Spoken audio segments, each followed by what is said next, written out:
बोलिए बाके बिहारी लाल की जय। राधे राधे। जय श्री कृष्ण। जय श्री श्याम। पकड़ता।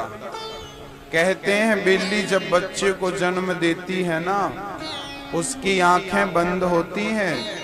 बिल्ली अपने बच्चे को 7 घर घुमाती है, तब उस बच्चे की आंखें खुलती हैं। 7 घर वो घूमता है, उसकी आंख खुल जाती हैं। 7 दिन की कथा सुन लोगे, आपकी भी आंखें खुल जाएंगी।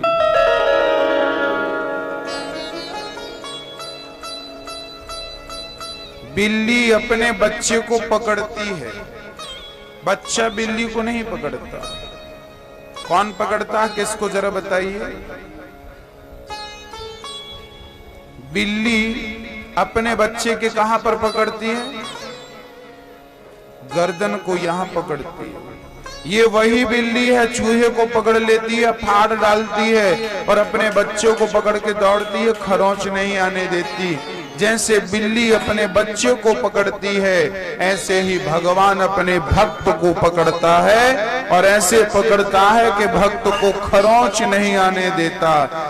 तो ज्ञानी बनोगे तो ज्ञानी भगवान को पकड़ता है और वो अपने ज्ञान के अभिमान से कभी भी ईश्वर को छोड़ सकता है, लेकिन भक्त भगवान को नहीं, भगवान भक्त को पकड़ता है। हम पकड़े ही नहीं हैं, हमें तो उसने पकड़ा। इसलिए तो भक्त कहते हैं कि हम तो आपके भरोसे हैं। रुक्मिणी के गर्भ से जन्म हुआ है।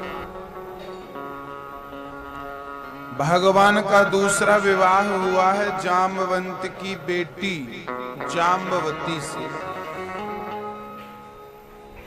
तीसरा विवाह हुआ है भगवान श्री कृष्ण का सत्यभामा से। चौथा विवाह हुआ है भगवान का यमुना मैया से। और 5वां विवाह हुआ है भगवान का मित्रविंदा से। 6ठा विवाह हुआ है भगवान का सत्या से। 7वां विवाह भद्र और 8वां विवाह भगवान का लक्ष्मणा से संपन्न हुआ। ये द्वारिका में भगवान के 8 विवाह संपन्न भये। भामासुर नाम का एक राक्षस था। उस राक्षस की ऐसी इच्छा थी कि मैं 20,000 कन्याओं से विवाह करूं। उसने 16,100 कन्याओं को बंदी बना के उन्हें अपने जेल में डाल दिया। जब भगवान कृष्ण को पता चला कि इसने कन्याओं पर अत्याचार किया है, तुरंत भगवान ने आक्रमण किया और उस दैत्य को, भौमासुर को युद्ध में परास्त किया और उसके बंधन से सारी कन्याओं को आजाद करके भेज दिया, जाओ अपने अपने घर। वो सारी कन्याएं चरणों में गिर पड़ी भगवान के और हाथ जोड़कर कहने लगी, प्रभु हम आपके बिना भला कैसे रह सकते हैं, हम आपको छोड़कर नहीं जा सकते। दरबार में बंसी वाले के दुख दर्द मिटाए जाते हैं, दुनिया के सताए लोग यहाँ सीने से लगाए जाते हैं।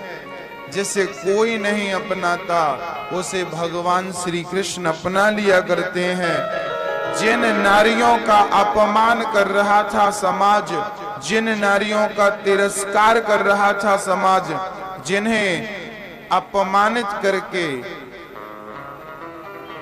गंदी निगाहों से देख रहा था समाज, उन नारियों को भगवान ने सम्मान के साथ जीने का अधिकार उन्हें प्रदान कराया। उन्हें अधिकार दिया है समाज में बढ़िया से रहने का।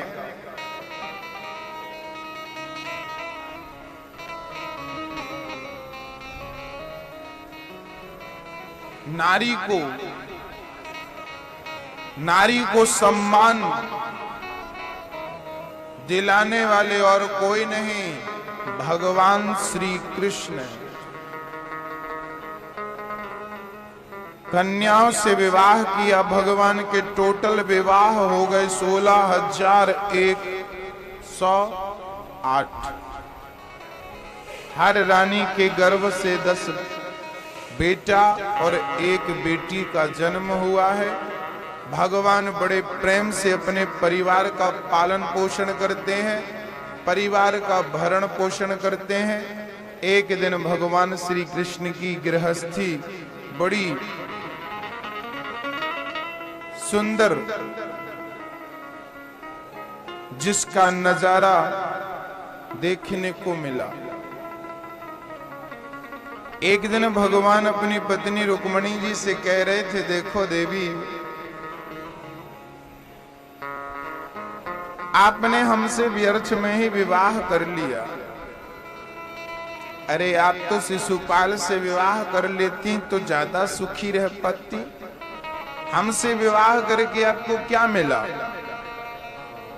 रुक्मिणी जी बोली, अब ठीक है, जो हुआ सो हुआ, मत करिए पुरानी बातें।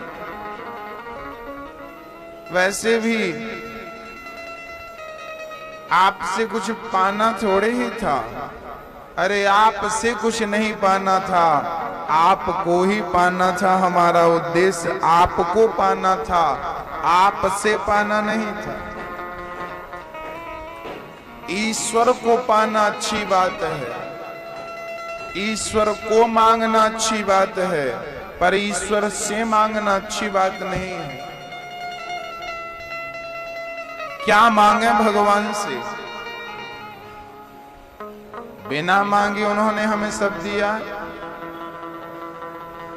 है ना। प्रेम से भगवान का नाम जपना है।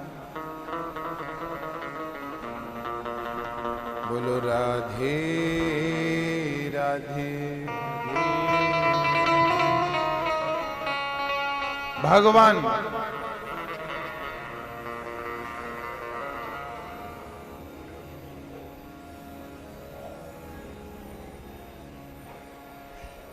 भगवान श्री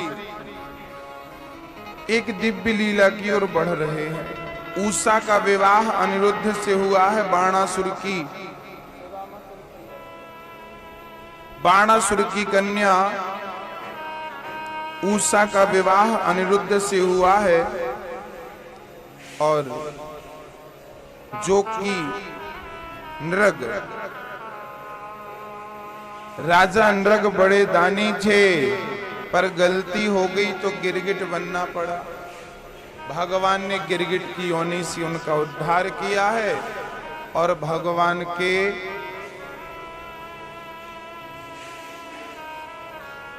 सामने एक चुनौती थी, जरासंध को मारना। भीम भैया जरासंध से युद्ध की भिक्षा लेते हैं और युद्ध करते हैं। जरासंध से भीम भैया ने युद्ध किया। 27 दिन तक जरासंध ने भीम भैया को मारा। जरासंध के पिटाई से भीम भैया की नस नस ढीली पड़ गई और वो भागने लगे। भगवान कृष्ण बोले, कहां जा रहे हो? कहां जा रहे हो? भीम भैया बोले, क्या बताऊं प्रभु, आप तो युद्ध चुपचाप खड़े होकर देखते हो, हमारी तो बहुत पिटाई होती है। भगवान बोले, भैया जी, आप युद्ध करते समय हमें क्यों नहीं देखते? आप हमें देखा करो ना। अरे आपको देखेंगे तो क्या होगा, कल देखिएगा। जब युद्ध होने लगा तो भगवान ने भीम भैया को इशारा किया। जब भीम ने कृष्ण को देखा तो भगवान ने एक तिनका उठाया, बीच से फाड़ा, एक भाग इस तरफ एक भाग इस तरफ फेंक दिया। भीम भैया ने भी जरासंध को बीच से फाड़कर एक भाग इस तरफ एक भाग इस तरफ फेंक दिया। जरासंध मारा गया। अर्थ क्या था? बोले काम करते हुए दृष्टि परमात्मा में होनी चाहिए। भीम भैया युद्ध करते समय भी परमात्मा को देख रहे थे तो परमात्मा ने उन्हें जिता दिया। काम करते हुए भी दृष्टि परमात्मा में होगी तो हर प्रकार की विजय आपको प्राप्त होगी। आपके हर काम में आपको सफलता मिलेगी। यदि दृष्टि परमात्मा की ओर हो, काम करते रहो, नाम जपते रहो, मन से गोविंद गोपाल गाते रहो। याद आवेगी उसको कभी ना कभी, मेरी विनती सुनेगा कभी ना कभी।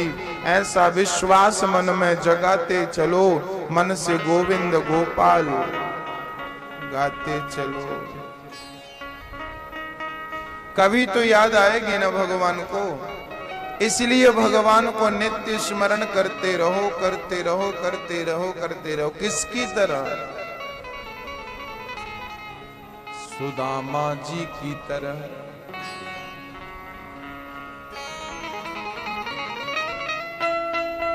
भगवान श्री कृष्ण के परम सखा थे, नाम था सुदामा।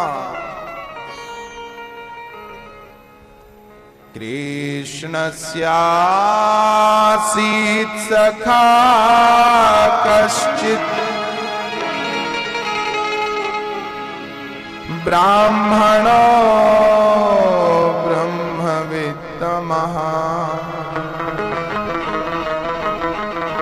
भगवान श्री कृष्ण के परम सखा का नाम था सुदामा।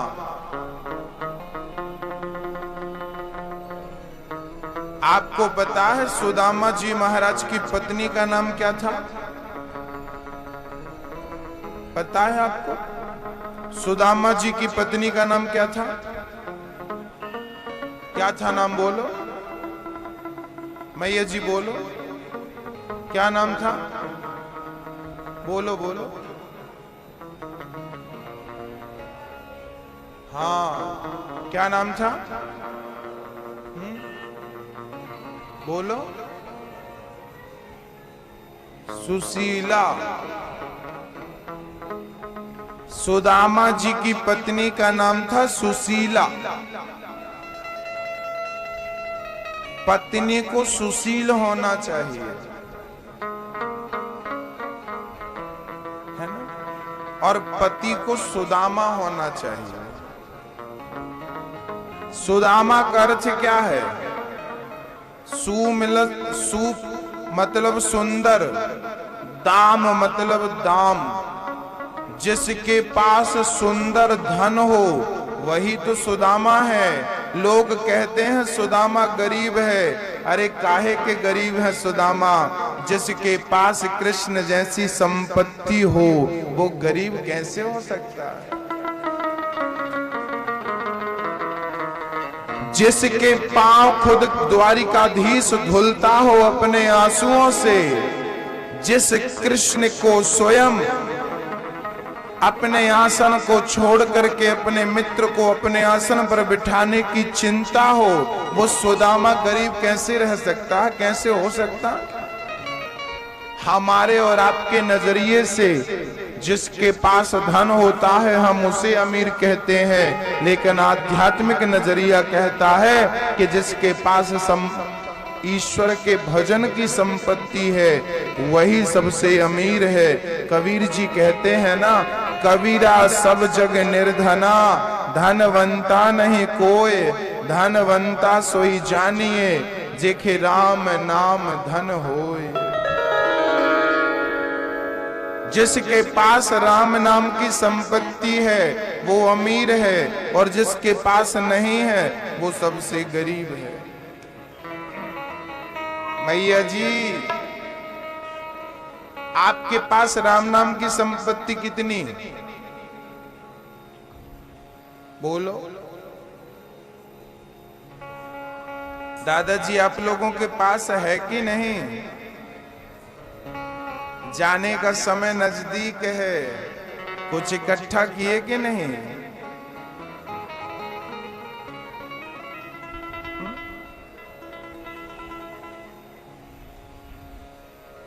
थोड़ी सी बची है, गई बहुत थोड़ी रही। नारायण अब चेत, काल चिरैया चुग रही।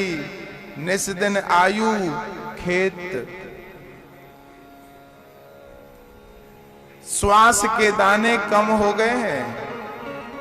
श्वास कम बची आपकी, जिंदगी कम बची है। कुछ संपत्ति जोड़ी के नहीं। जो इस दुनिया में कागज की संपत्ति जोड़ी है ना, वो यहीं रह जाएगी। जब मरोगी ना, हमारी मैया जब तक जिंदा होती है ना, सोने चांदी के लिए झगड़ा करती है, और जब मरती है ना तो कान के बाले कान में ही रह जाते हैं। बहुएं फिर उसके लिए झगड़ा करती हैं, एक कान का तुम, एक कान का हम।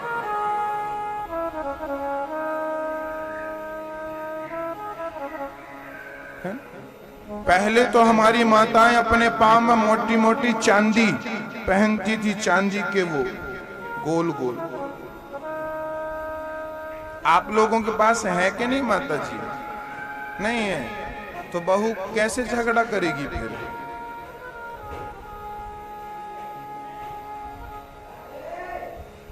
एक बार तो सास मरी पड़ी थी और बहुएं रोई नहीं। अभी सास का अंतिम संस्कार नहीं हुआ, झगड़ा चालू। सुनो, सास ने हमसे कह दिया था कि दोनों पांव के वो हम लेंगे। दूसरी बोली तुम कैसे लोगी, तुम बस थोड़ी बहू हो, हम भी तो बहू हैं, हम लेंगे। लोग सास को ले जाने लगे तो बहुओं ने पकड़ लिया, बोले अभी मत ले जा, पहले निर्णय करो कि ये कौन लेगा, हम लेंगे कि ये लेगी। जमाना धन के लिए झगड़ा करता है, लेकिन दुर्भाग्य देखिए, जिस परमात्मा को हम पाने आए थे वो परमात्मा अभी तक मिला ही नहीं। वो नहीं मिला, उसकी कोई चिंता नहीं है। अरे सोने चांदी के लिए जमाना परेशान है, परमात्मा वो धन है जिस धन के सामने दुनिया का हर धन फीका है। अरे किसी के कान में हीरा, मैया जी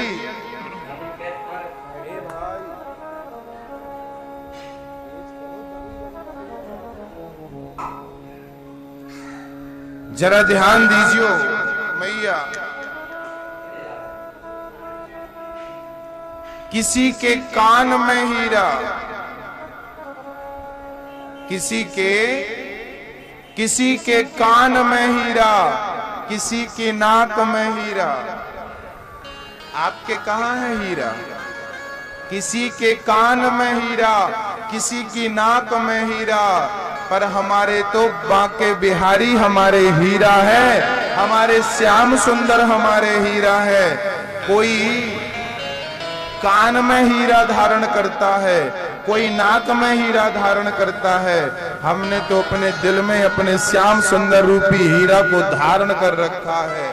अब इस हीरा के सामने और कौन सा हीरा है जो कीमती हो? इसलिए कहा करता हूं कि रिश्ता भगवान से बनाइए। संसार के हर रिश्ते झूठे हैं, एक ईश्वर का भक्त से सच्चा रिश्ता है। अच्छा, जब आपका जन्म नहीं हुआ था तब आप कहां थे? बोलो।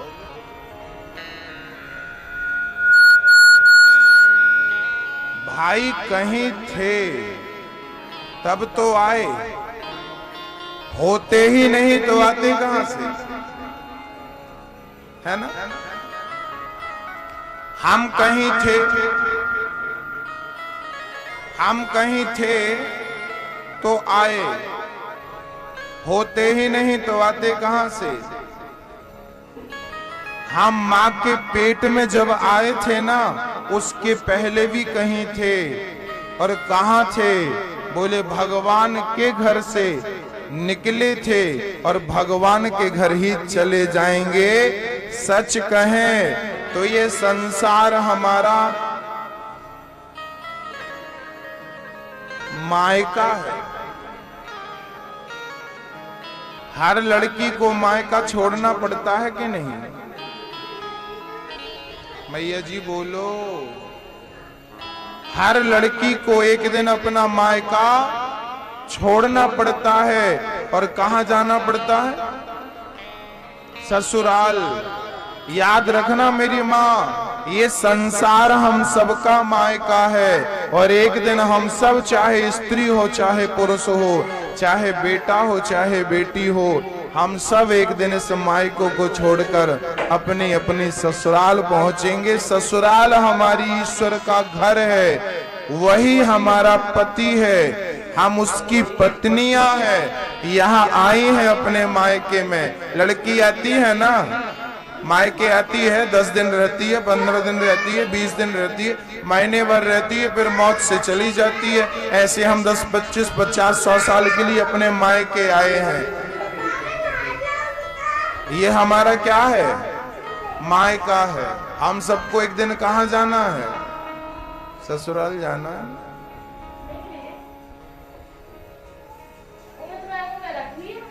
ससुराल जाना पड़ेगा। भक्तों,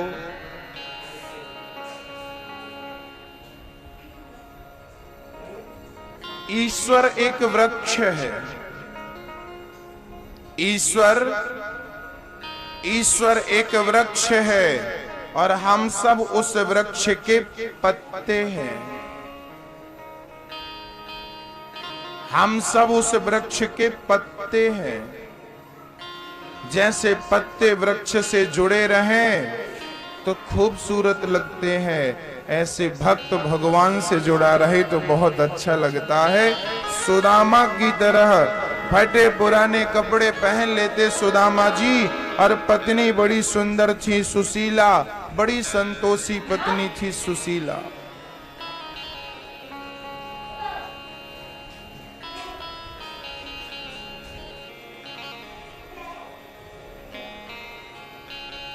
बड़ी अच्छी थी।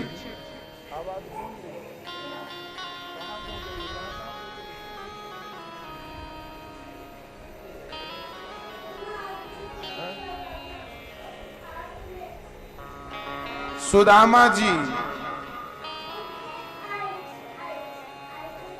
फटे पुराने कपड़े पहन करके अपना जीवन यापन करते हैं। कामना तो है ही नहीं, संतोष इतना ज्यादा है सुदामा जी के अंदर कि 4 दिन तक घर में चूल्हा नहीं जलता, फिर भी सुदामा जी को कोई समस्या ही नहीं। सुदामा जी को लगता है कि जो कर्म दंड है वो तो भोगने ही पड़ेंगे। सुदामा जी बचपन में ही सुदामा के पिता गुजर गए। पिता का नाम था धर्माध्वरी। बचपन में ही मां गुजर गई। उज्जैन में ये संतों के संग पहुंचे, जहां सांदीपनि गुरु ने इन्हें शिक्षा दी, और वहीं भगवान श्री कृष्ण से मित्रता हुई। जिसका कोई नहीं होता ना, सच कहता हूं, उसका भगवान होता है।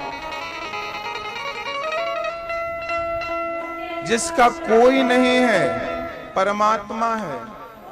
परमात्मा सबका पालनहार है, भगवान सबका पालनहार है। सुदामा जी भगवान के ऐसे मित्र हैं, ऐसे सखा हैं कि भगवान से कुछ चाहते ही नहीं। अच्छा भैया जी, ओ मैया,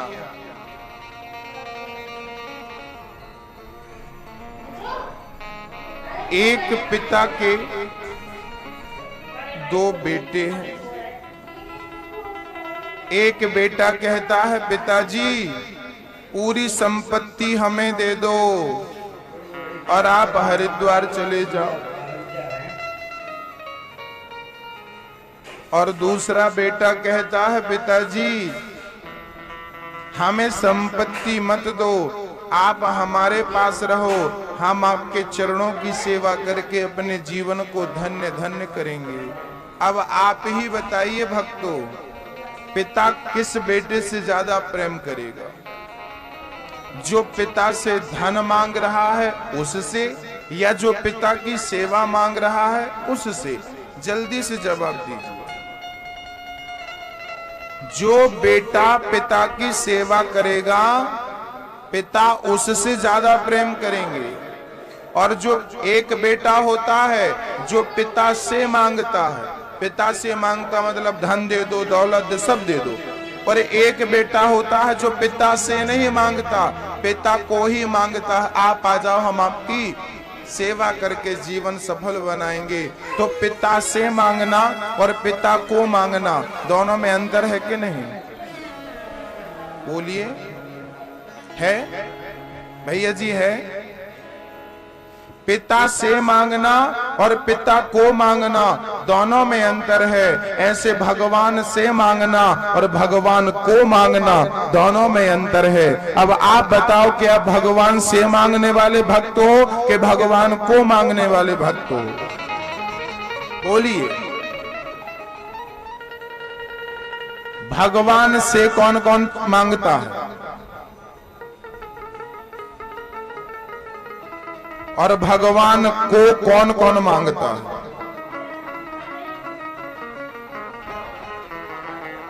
सच में भगवान को मांगते हो आप? मंदिर जाते हो भगवान के, क्या मांगते हो? सच कहता हूं हम लोगों से मांगना भी नहीं आता। भगवान से ना बेटा बेटी, धन दौलत, पद प्रतिष्ठा मत मांगा करो। ये तो भाग्य की चीजें हैं, भाग्य में होगा तो भाग कर आ जाएगा। अरे भाई, अच्छे पुण्य किए होंगे तो सुख मिलेगा, धन मिलेगा, इसमें आश्चर्य क्या है? धन के लिए परमात्मा को परेशान नहीं करना चाहिए, सुख समृद्धि के लिए ईश्वर को परेशान नहीं करना चाहिए। अब कोई अंबा का आदमी प्रधानमंत्री को फोन लगाए और कहे कि हमारे यहाँ गटर में बहुत पानी भर जाता है, कृपया आप ठीक कराइए, तो बताइए गटर साफ करने के लिए प्रधानमंत्री को फोन लगाया जाएगा क्या? अरे ये भाई नगर पालिका का काम है, ये लोकल व्यक्ति को फोन लगाइए, यहाँ के लोगों को फोन लगाइए। बड़े काम के लिए प्रधानमंत्री को कहिए, आप छोटे छोटे काम के लिए भगवान से कहते हैं बताइए। अरे छोटे छोटे काम खुद करना सीखो ना, अरे दुख से निपटारा खुद करो। याद रखिएगा, भगवान दुख से दूर करने के लिए, अच्छा बताइए भगवान यदि दुख से दूर ही करते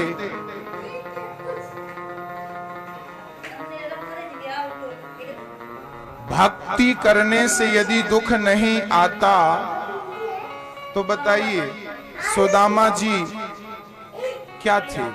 गरीब थे कि नहीं थे? सुदामा जी के घर में रोटी नहीं थी, लेकिन याद रखिए सुदामा जी अपने आप को गरीब नहीं मानते थे। सुदामा जी के घर में 4-4 दिन चूल्हा नहीं जलता था, लेकिन सुदामा जी अपने आप को गरीब नहीं मानते थे। सुदामा से पूछा कि तू भगवान की भक्ति करता है तो गरीब क्यों है? सुदामा ने कहा कि भक्ति से गरीबी का क्या लेना देना? बताइए, भक्ति से गरीबी का क्या लेना देना? अरे गरीबी तो हमारे कर्म पर निर्भर करती है। ईश्वर गरीबी अमीर छोटे छोटे काम करने के लिए नहीं है वो।